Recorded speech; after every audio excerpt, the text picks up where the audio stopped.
దివి నుంచి భూమికి దిగి వచ్చిన దివ్యాత్మ స్వరూపులందరికీ కూడా ఆత్మ ప్రణామాలు. ముందుగా మన జగద్గురు బ్రహ్మర్షి పితామహ పత్రిజీ గారికి, అమ్మ స్వర్ణమాల మేడంకు ఆత్మ ప్రణామాలు. గురువు గారికి, గురువు గారైన సదానంద యోగీశ్వరుల వారికి ఆత్మ ప్రణామాలు. ప్రతిరోజు నిత్యం మనకు ధ్యానాన్ని, ఆత్మ జ్ఞానాన్ని అందిస్తున్న మునిబాబు సార్కు, సుగుణ మేడంకు ఆత్మ ప్రణామాలు. ఆత్మ ప్రణామాలు ఫ్రెండ్స్. మనం స్వాధ్యాయనంలో భాగంగా ఇంతకు మునుపు సీతాయనం అనే బుక్ను చదువుకున్నాము. ఇప్పుడు ఆత్మాయనం అనే బుక్ను చదువుకుంటున్నాము. నిన్నటి ఆత్మాయనంలో తాను ఆత్మస్వరూప రూపంలో పైతలాలకు వెళ్ళి తన ప్రేయసిని కలవటం జరుగుతుంది. తన ప్రేయసిని తీసుకొని ఇంకా అక్కడ ఉన్న వేరే వేరే బిల్డింగ్స్కి కూడా వెళ్ళాలని వాళ్ళు నిర్ణయించుకోవటం జరుగుతుంది. నిన్న అంతవరకు చదువుకున్నాము, ఇప్పుడు అక్కడి నుంచి చదువుకున్నాము.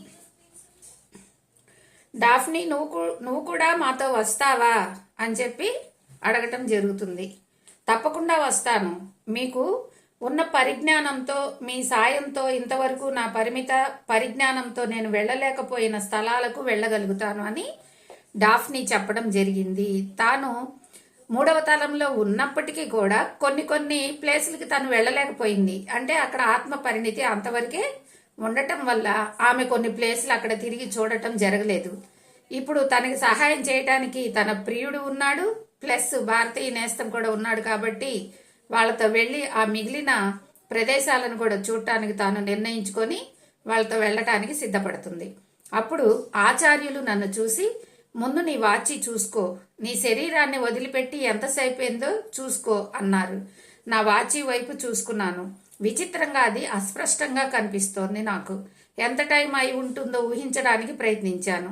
నేను అనుకొని చూసినప్పుడల్లా నా ఆలోచనకు అనుగుణంగా టైం మారుతూ కనపడుతోంది నా గడియారంలో.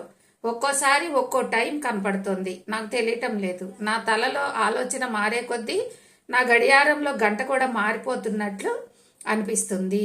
ఇక్కడ ఒక అద్భుతం మనం గ్రహించాలి. తను హాస్టల్గా ఆత్మస్వరూప రూపంలో పైతలానికి వెళ్ళాడు. కానీ ఇక్కడ భౌతిక రూపంలో ఉన్నప్పుడు తాను ధరించిన బట్టలు కానీ, వస్తువులు కానీ, వాచి కానీ, కళ్ళజోడు కానీ పైకి ఎలా వెళ్తాయి? వెళ్ళవు కదా. కానీ అక్కడ ఆత్మస్వరూప రూపంలో ఉన్నప్పటికీ కూడా ఆ పైతలంలో తాను ఊహించుకుంటున్నాడు. నా వాచి అని చెప్పేసి ఊహించుకోగానే అది కూడా మసకగా కొద్దిగా కనపడటం ఏర్పడింది అనమాట. టైము తన ఆలోచన ఎలా అయితే మారుతుందో ఆ విధంగానే అక్కడ ఆ సమయం కూడా మారుతూ ఉండటం జరుగుతూ ఉందన్నమాట. అది మనం గ్రహించాలి. మనము ఈ భౌతిక రూపంలో ఉన్నప్పుడు ఉన్నవేవి కూడా హాస్టల్గా మనం వెళ్ళేటప్పుడు మనతో రావు. ఇది మనం తెలుసుకోవాలి. అప్పుడు ఆచార్యులు ఇలా అన్నారు, అది నిజం. నువ్వు చూస్తోంది హాస్టల్ వాచిని కాదు, నీ చేతి మీద వాచిని నువ్వు ఊహించుకున్నావు.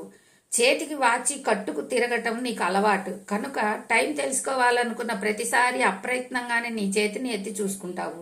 నీ చేతి మీద ఒక వాచి ఉంటుందని నువ్వు అనుకుంటున్నావన్న వాస్తవమే నీ చేతి మీద ఒక వాచి కనపడేలాగా చేసింది. అది నీ ఊహాగానమే. వాస్తవంగా నిజానికైతే అతని చేతికి వాచి ఉండదు అక్కడ. అది ఘన పదార్థం కదా, ఎలా వెళ్తుంది పైకి? వెళ్ళదు. కానీ తాను ప్రతిసారి ఆ వాచి చూసుకుంటూ ఉంటాడు కాబట్టి తన మైండ్లో అదే ఆలోచన ఉంటుంది కాబట్టి అది ఉన్నట్టుగా అతను ఊహించుకొని చూస్తున్నాడని చెప్తున్నాడు. ఎందుకంటే ఇది భ్రమల ప్రపంచం. పైన హాస్టల్ ప్రపంచం అంతా భ్రమల ప్రపంచమే. మనం ఏది ఊహించుకుంటే అది అక్కడ మన ఎదురుగా నిలబడుతుంది. అందమైన బిల్డింగ్ కావాలన్నా అక్కడ నిలబడుతుంది, అందమైన ప్రపంచం కావాలన్నా అక్కడ నిలబడుతుంది, మంచి మంచి జలపాతాలు కావాలన్నా అక్కడ సృష్టించబడతాయి. ఏది కావాలంటే అక్కడ మన ఆలోచన శక్తిని బట్టి అక్కడ ప్రతిదీ కూడా సృష్టించబడుతుంది. కాబట్టి ఇదంతా భ్రమల లోకమే అని చెప్తున్నారు. ఒక్క క్షణంలో నువ్వు కోరుకున్నది, నువ్వు అనుకున్నది ఈ క్షణం వరకే ఉంటుంది. ఇక్కడే ఉండు.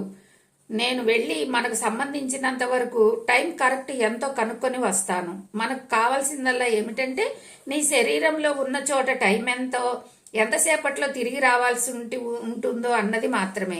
ఇప్పుడు నీకు ప్రపంచంలో ఇతర చోట్ల టైం ఎంత అయింది అనేది అవసరం లేదు అన్నారు ఆయన. మాట్లాడటం అయిపోగానే గాలిలో కలిసిపోయినట్టు మాయమైపోయారు. ఎందుకు అనంటే అక్కడ ఏం జరిగింది, స్టార్టింగ్లో హాస్టల్ ప్రయాణికి వచ్చేటప్పుడు అతను ఏం చేశాడు, ఒక ట్యాబ్లెట్ వేసుకున్నాడు. ఆ టాబ్లెట్ ఎంతవరకు పనిచేస్తుంది, ఎన్ని గంటలు పనిచేస్తుంది, అంతవరకే అక్కడ హాస్టల్ ప్రయాణం జరుగుతుంది వాళ్ళకి. ఆ టైం అయిపోయే లోపు మళ్ళీ అతను భౌతిక శరీరంలోకి తిరిగి రావాలి. అందుకని చెప్పేసి భారతీయ నేస్తం టైం చూడటానికి బయటకు వెళ్ళాడంటే ఆయన దగ్గర కూడా వాచి ఉండదు కదా, ఆయనది కూడా ఆత్మస్వరూపమే కదా. ఇది మనం తెలుసుకోవాలి. నేను ఆశ్చర్యం నుంచి తేరుకోనే లేదు, అంతలోనే తిరిగి వచ్చేశారు. వచ్చేసి నా పక్కన ఉన్నారు. మళ్ళీ అన్నారు, కొలంబోలో నీ బెడ్రూమ్లో నిద్రపోతున్న నీ శరీరం దగ్గరకు వెళ్ళాను. అక్కడ నీ వాచికున్న టైము 11:30 చూపిస్తోంది. నా వాచి ఆగిపోయి ఉండాలి, లేకపోతే ఏంటి, మనం హాస్టల్ తాళంలో గంటల తరబడి ఉన్నాము, కేవలం 1.5 గంటలు కాదే అన్నాను నేను. దానికి ఆచార్యుడు, భౌతిక స్థాయిలో ఉన్న నువ్వు అలవాటు పడిన టైం కన్నా హాస్టల్ తాళంలో టైం వేరుగా ఉంటుందని త్వరలోనే గ్రహిస్తావు. అక్కడ 1.5 గంటలే కావచ్చు, అక్కడ ఒక రోజు 1 నిమిషంతో సమానం. హాస్టల్ ప్రపంచంలో ఒక రోజంతా కూడా 1 నిమిషంతో సమానం.